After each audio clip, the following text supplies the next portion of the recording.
Bismillahirrahmanirrahim. Assalamualaikum warahmatullahi wabarakatuh. Selamat pagi anak-anak semua. Semoga semuanya dalam keadaan sehat dan tetap semangat belajar dari rumah. Hari ini kita akan belajar tentang ilmu pengetahuan sosial atau IPS tema 1 subtema 3 kelas 5 tentang pengaruh kondisi geografis Indonesia terhadap ekonomi masyarakat dan sosial budaya. Sebelum belajar, siapkan alat tulis dan mari berdoa terlebih dahulu. Bismillahirrahmanirrahim. Baik anak-anak ibu yang soleh dan solihah, yang pertama kita akan membahas tentang pengaruh kondisi geografis terhadap kondisi sosial ekonomi masyarakat. Apa sih kondisi geografis itu? Nah, kondisi geografis adalah keadaan muka bumi dari aspek letak, cuaca, iklim, jenis tanah, flora fauna, dan sumber daya alamnya. Negara kita, Indonesia, memiliki kondisi geografis yang bermacam-macam, sehingga mengakibatkan perbedaan mata pencaharian atau pekerjaan, pola pemukiman atau tempat tinggal, dan tradisi serta budayanya. Dengan keanekaragaman kondisi geografis tersebut, maka rakyat Indonesia memiliki pekerjaan yang bermacam-macam. Nah, yang pertama, kita akan membahas kehidupan masyarakat di daerah dataran tinggi. Artinya, rakyat atau masyarakat yang hidup di daerah dataran tinggi ini biasanya bekerjanya seperti apa? Nah, kita akan bahas di sini. Sebelum itu, kita pahami dulu apa sih dataran tinggi? Dataran tinggi adalah bentuk muka bumi dengan ketinggian antara 700 sampai 800 meter di atas permukaan laut. Nah, masyarakat yang tinggal di dataran tinggi ini biasanya aktivitas ekonominya atau pekerjaannya yaitu sebagai pekebun, pertambangan, dan pertanian hortikultura. Apa itu hortikultura? Yaitu budidaya tanaman kebun seperti cabai, kemudian tomat, kentang, nah seperti itu wortel, itu pertanian hortikultura. Kemudian yang kedua, kehidupan masyarakat di daerah pegunungan. Apa sih pegunungan itu? Pegunungan adalah daerah dengan deretan gunung yang menjulang tinggi. Nah, masyarakat beradaptasi dengan keadaan gunung ini. Biasanya mereka membangun pemukiman berpusat sekitar lokasi wisata, sehingga pekerjaan masyarakat yang tinggal di daerah pegunungan adalah membuka objek wisata alam. Karena biasanya di daerah pegunungan itu pemandangannya lebih indah dan lebih bagus dibandingkan dengan daerah lainnya. Kemudian yang ketiga, kehidupan masyarakat di daerah pantai. Apa sih pekerjaan masyarakat yang biasanya tinggal di pantai ini? Nah, mereka biasanya adalah sebagai nelayan, penambak, dan petani garam. Kemudian, masyarakat yang tinggal di sini biasanya membangun pemukiman dengan pola memanjang mengikuti garis pantai.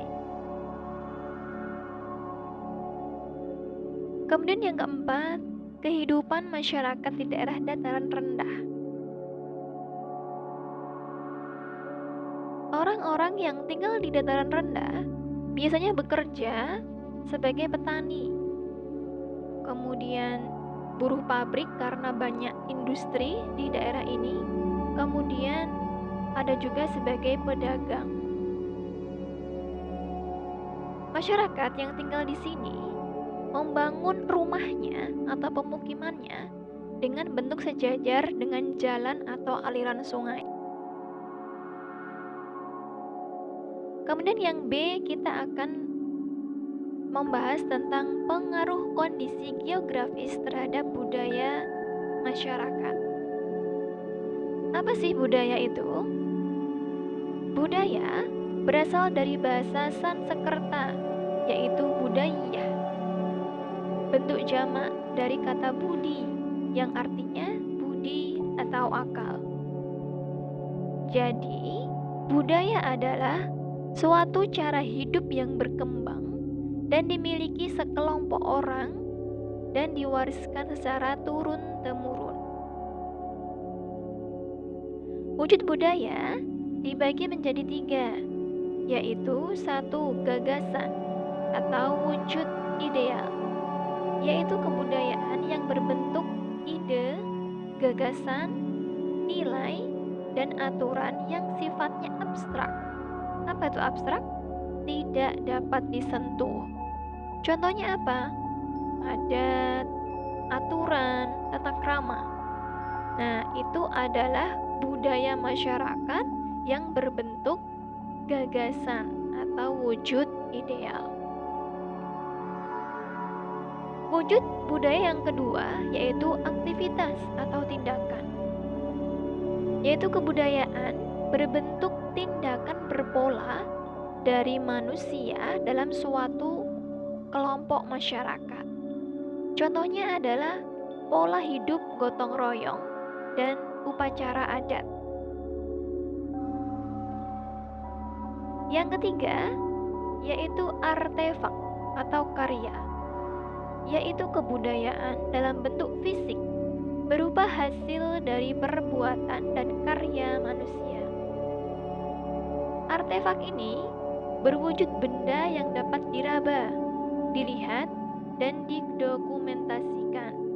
Contohnya, alat musik tradisional, senjata tradisional, pakaian adat, makanan khas, tarian daerah, dan rumah adat.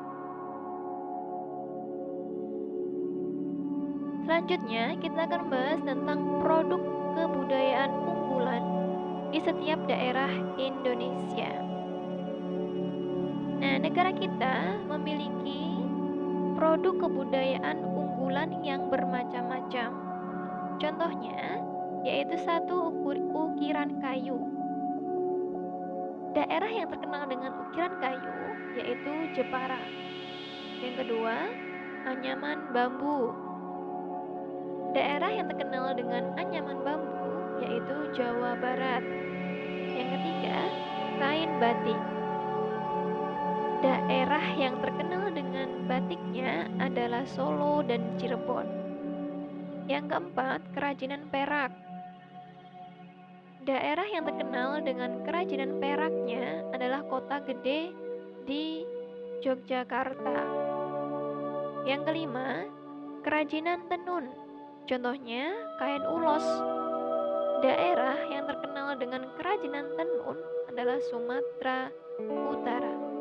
Dan yang terakhir, produk unggulan kebudayaan yaitu wayang.